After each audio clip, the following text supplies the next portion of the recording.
question is really, why do we translate? Well, there might be many reasons why we want to do this. Obviously, if we all go abroad, we have a little go at the language when we're abroad, and all that little bit just helps that little bit more. So you might want to talk to your clients in a better way and open new opportunities for you. And that might be even translating your website through to some of the literature you do. There's lots of ways we can help to do that kind of thing. And also, some of the things that we do, or that you guys do, may have a legal requirement that you've got to do it. Just as an example, we do work for JCB, and they cannot sell a product without the documentation being in the right language. So they can have a machine sat on the quayside, and it can't go anywhere until their book arrives. And often we're the last people to get to know about it. So, in an essence, I guess, how hard can it be? The translation side, and what could possibly go wrong? Well, quite a few things have gone wrong for large corporates, smaller customers. This next chap went into a tattoo parlour and thought he was getting something quite nice for his arm. Oh, no. And love, honour and obey was what he thought he was getting. But yet when he walked into the takeaway, it said, actually, at the end of the day, this is an ugly boy. So it did cost him 600 quid, a bit of embarrassment, and also it didn't do any good for the company. So, but it's not just those kind of people who it goes wrong for. Here's some of the bigger companies where they got it wrong as well. So you've just got to be a little bit careful.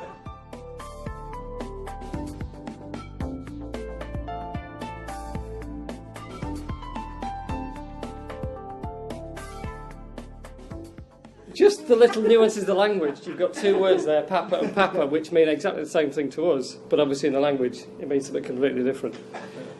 So now we've got that bit out of the way, we can look at the sort of things that you do need to look about when we talk about translation. And there's quite a lot that goes into it. I had a guy that phoned me this afternoon when I was on the way in the car. He said, we want this doing into Spanish. So then we started reeling off, okay, well where are you going to use it?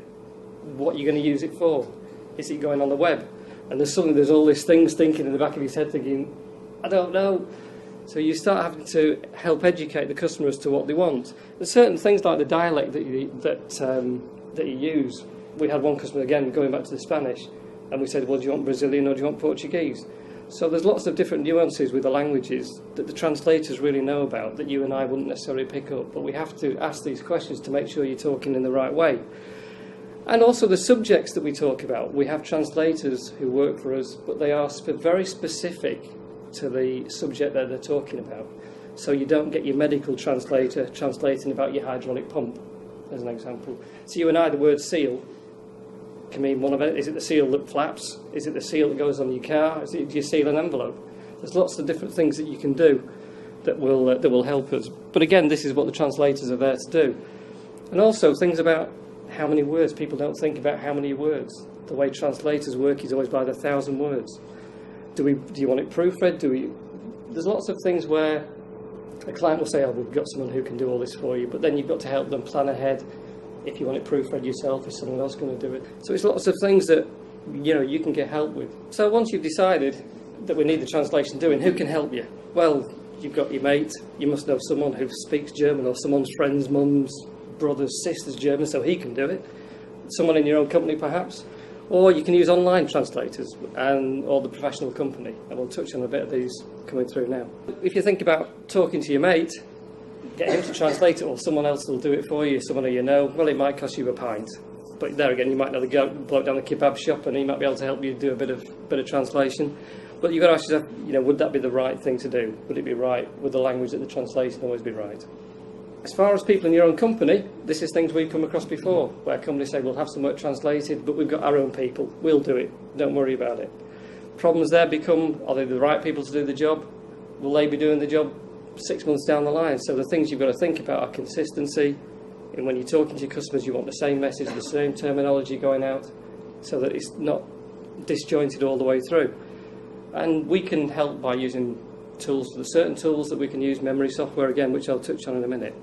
And some people might see it as possibly as a cheaper option using your own people. But is it really the case? Are they going to do it when you want it to be done? Are they going to stick it to the bottom of their list? So little things like that have all got to add into the procedure you go through. Next one is possibly looking at things like babelfish. They're okay. Certain things will work. They're good for doing snippets of things, but they can be very literal translations.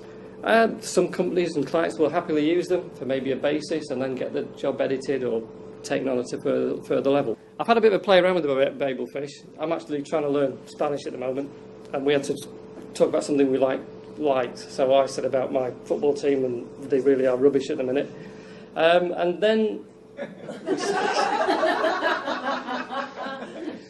So you can see the literal thing of what happens is when you start. Now, actually, I've got to say, I kind of knew what the sentence was anyway when I was learning this, so I didn't really cheat by doing this. I thought there was a bit I wasn't sure on, so I went on to Babelfish and had a play with it. And I thought, well, if I stick it back in again, what's going to happen? And that's what came out. When in fact, the actual true translation is, if you can see it at the back there, is "Me gusta mirar el fútbol, mi equipo es el Liverpool, pero actualmente can son basura," which is actually right. And I actually wrote that myself, and my teacher ticked it, so that was okay. But it just shows you the sort of things that can go on if you're not sure about it and if you don't check these things through. So we obviously promote that the natural way to go about any of your translation work is using a professional company who usually have a massive resource of translators who can help you. They're all very specialist in the areas that they do. And most importantly as well, they're all nationals as well. We have translators all over the world who work for us, from Israel down to Spain, up into France and Portugal. And you have to make sure that they are the natural speakers. We don't take anyone on who cannot translate in their own language. And they have to be very specialist. And they can also add extra bits to your language as you're translating as well. They can turn it around and say, well, actually, in this country we wouldn't say this. A lot of us have a habit of reading something and then literally translating it. Translators, they won't change the context completely, but they will put the spin on it and they will advise you as to what you need to do and what you need to write down to make it work for you. And they can offer the complete service. We use a lot of technology behind this and database information. Now, what this means is it doesn't automatically translate for you, but it does memorise what we do. So over time, you can use your translation over and over again. It's quite intelligent. We still have it checked and everything else by natural speakers, but it can save you money over time. So in summary, by sort of helping with using the professional service, we're here to take the pain away for all these things. As you get more involved, or we get more involved and we dig into projects, we like to get involved with people right at the beginning so that we can understand what's about, where you need to go. And without helping you on certain points of the way, it becomes very difficult and very disjointed. So we think that's where the value added comes, is actually speaking to people and helping you through the process. So I'll leave you with some other bits that have kind of gone wrong again, which are things that the literal translation, when they translate it again, hasn't worked either. But it's probably worth going to Bangkok.